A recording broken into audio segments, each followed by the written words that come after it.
Hello Hula readers. Now today I'm going to read you the Gruffalo's Child because I know that one of our watchers loved our video of the Gruffalo, so I thought we would read the next one.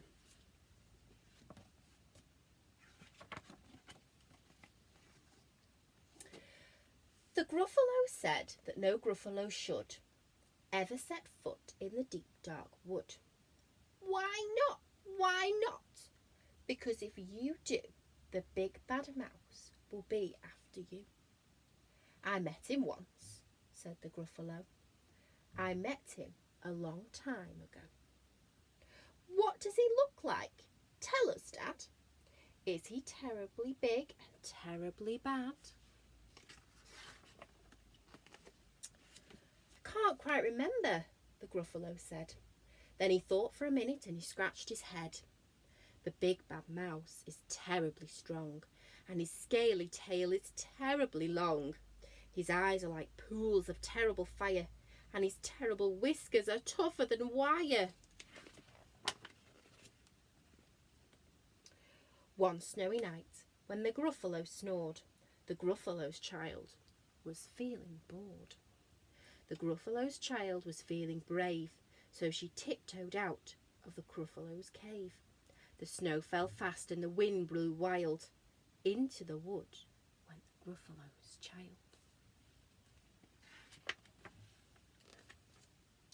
Aha, aha, a trail of snow. Whose is this trail and where does it go? A tail poked out of a log pile house. Could this be the tail of the big bad mouse? Out slid the creature. His eyes were small, and he didn't have whiskers, none at all. You're not the mouse. Not I, said the snake. He's down by the lake, eating Gruffalo cake.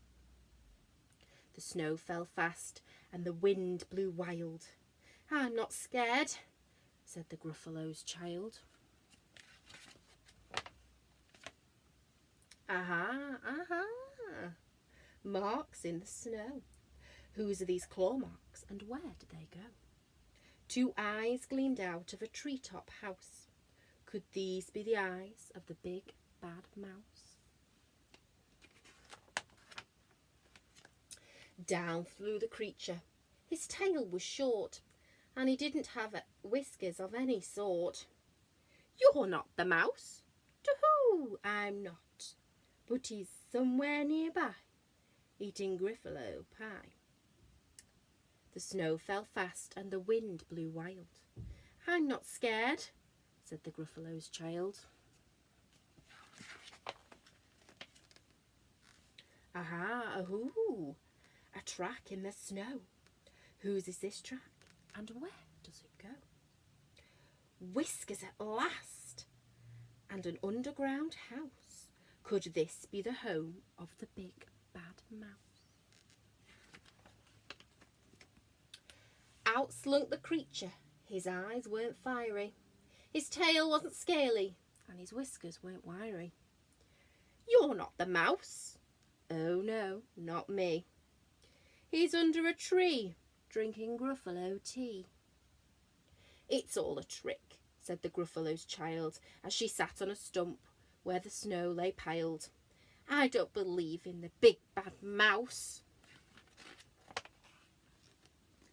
But here comes a little one out of his house.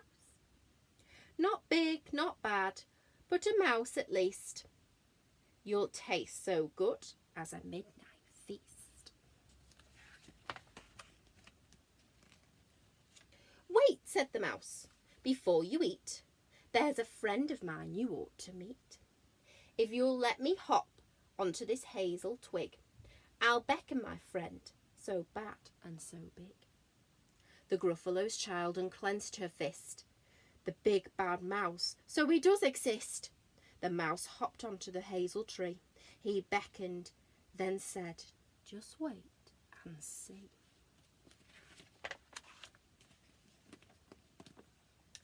Out came the moon. It was bright and round.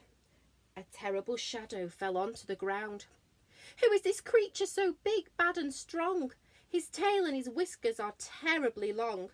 His ears are enormous, and over his shoulder he carries a nut as big as a boulder.